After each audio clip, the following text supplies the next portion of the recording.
Good evening. Tonight, I would like to share with you my testimony about how God turned an impossible situation around. 3 months ago, our partner organization abroad informed us that they will send us a shipment of personal protective equipment or PPEs as part of their campaign against COVID-19 in the country.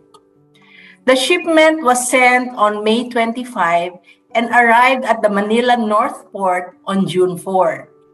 We had 15 days after its arrival to pay all fees and charges and to collect the shipment. Otherwise, it will be declared abandoned and set up for auction. Weeks before the shipment arrived, we already began the process of seeking exemption from payment of taxes and duties from a government agency, since the PPEs will not be used for commercial purposes but will be part of a humanitarian response during the pandemic. However, the agency informed us on June 7 that we are no longer eligible for exemption because the shipment already arrived in Manila. Upon verification, we found out that the amount to be paid was more than 1 million pesos, an amount that we cannot afford to pay. Feeling frustrated, worried, and hopeless because we might lose the shipment if we do not pay and get it on time, I sought for prayer and word of knowledge from LGI also on June 7. Pastor Chris Navarro instructed me to do a prophetic gesture of open heaven. She said, "Open my Bible na parang parting the Red Sea. Put on the parted page any document about our organization and not to close it until the shipment is released from the port." She said, "Let the heavens see that I am expectant."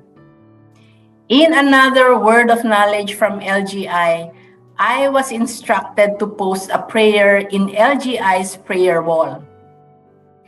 I followed these prophetic gestures, prayed and laid my hands daily on the document, believing in my heart that God will deliver us from this impossible situation.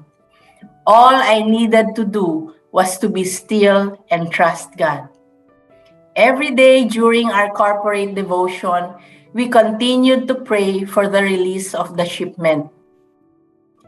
As we waited for God's miracle to unfold, we tried all means to get the shipment released. We contacted people who might be able to help us, but without positive results. We cannot see the light at the end of the dark tunnel, and as the deadline approached, we became hopeless and almost resigned to the possibility that we might not get the shipment anymore. This means losing a donation worth about 20,000 US dollars. On June 17, our senior leadership team, including myself, met to develop strategies to solve the problem since the deadline to get the shipment was the following day, June 18. Imagine all of us thinking of ways, brainstorming, discussing about how to get the shipment released from the port. Yes, we came up with some ideas, but none of them looked promising. Just as we were ready to end our meeting and present our solution to the country leadership, God intervened. During the meeting, I received a text message from our partner who is experienced in importation, asking to meet with us via Zoom as soon as possible. Immediately, we ended our discussions and I arranged the Zoom meeting. In the Zoom meeting, he told us that he was talking to some people at the port and that we needed to put some documents in order because work is being done to facilitate the release of the shipment. We were so overjoyed and relieved. Para kaming nabunutan ng tinik sa dibdib.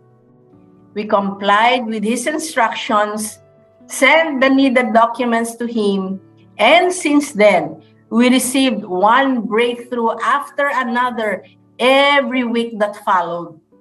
Documents were put in order, the abandoned status was lifted, fees and charges were reduced from more than 1 million pesos to about 200,000 pesos, and a person was assigned to personally assist us until the shipment was finally released to us on July 6th.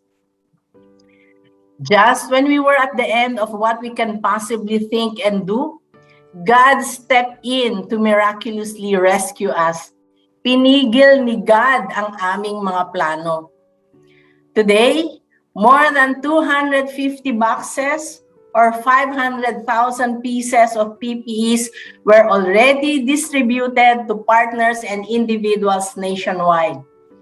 My prayer is that even as our nation continues to struggle with COVID-19, somehow the PPEs will help protect our kababayans from COVID-19. Truly, God can turn an impossible situation around if we fully put our trust in Him. As the Bible says in Proverbs chapter 3, verses 5 to 6, trust in the Lord completely and do not rely on your own opinions. With all your heart, rely on Him to guide you, and He will lead you in every decision you make. Become intimate with Him in whatever you do, and He will lead you wherever you go. Are you faced with an impossible situation? May hinaharap ka bang sitwasyon na sa tingin mo ay wala ng solusyon or pag-asa? Take heart. May solusyon, may paraan si God. Seek the Lord, ask for His guidance, and obey what He says. Believe that He works for your good, even if it seems like nothing is happening. God will not disappoint.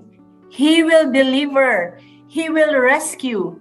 Be still and wait upon Him. What He has done for us, He can also do for you. To God be the glory, and God bless you all.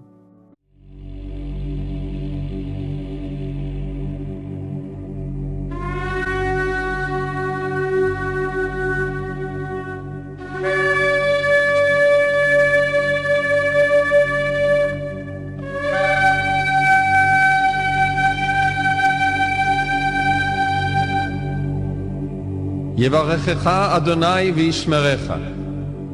יאר אדוני פניו אליך ויחונקה. יישא אדוני פניו אליך וישם לך שלום. The Lord bless you and keep you. The Lord make His face shine upon you and be gracious to you. The Lord lift up His countenance upon you and give you peace.